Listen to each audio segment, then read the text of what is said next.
Mga kapatid, maganda po ang araw na ito at purihin ang Panginoon.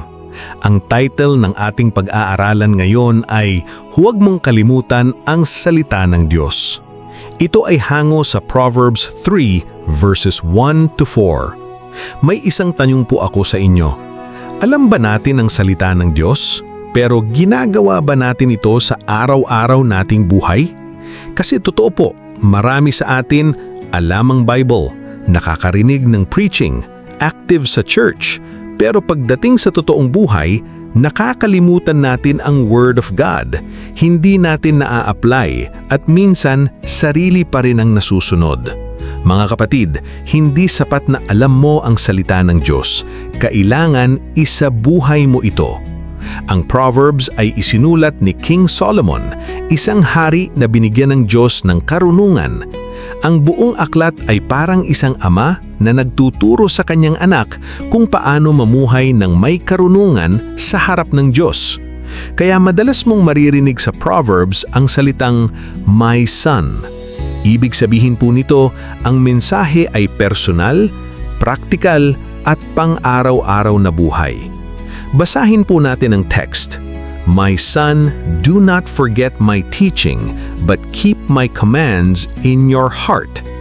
Una po sa lahat, huwag mong kalimutan ang salita ng Diyos. Sabi ng verse, "Do not forget my teaching."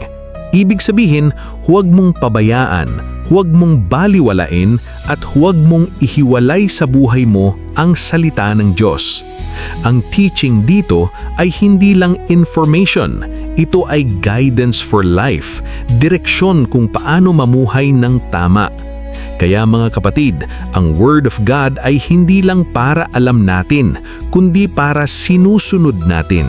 Parang GPS, kahit alam mo ang destination mo, kung hindi mo susundin ang direksyon, maliligaw ka pa rin. Pangalawa, itago mo sa puso ang salita ng Diyos. Sabi ng verse, "Keep my commands in your heart." Ang heart sa Bible ay hindi lang emosyon. Ito ay center ng ating decisions, will, at buhay. Ibig sabihin, ang salita ng Diyos dapat basehan ng ating mga desisyon. Kapag may desisyon ka sa buhay, itanong mo, ano ang sinasabi ng Diyos? Kapag may tukso, alalahanin mo ang Word. Hayaan mong ang salita ng Diyos ang mag-guide sa buhay mo. Kasi kung ano ang laman ng puso, yun din ang lalabas sa buhay. Parang baso ng tubig.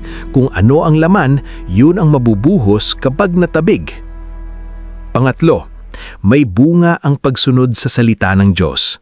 Sabi ng verse, magdadala ito ng mahabang buhay, kapayapaan at favor. Ang peace dito ay hindi lang absence of problems, kundi shalom, wholeness, stability at kapayapaan sa loob. Ibig sabihin, hindi man perfect ang buhay, pero guided ang buhay mo. May direksyon, may stability at may kapayapaan sa puso. Kaya mga kapatid, sa huli, huwag lang nating alamin ang salita ng Diyos. Huwag lang nating pakinggan. Isabuhay natin ito araw-araw. Kasi ang salita ng Diyos ay hindi lang para marinig. Ito ay para isabuhay. Manalangin po tayo. Panginoon, salamat sa iyong salita.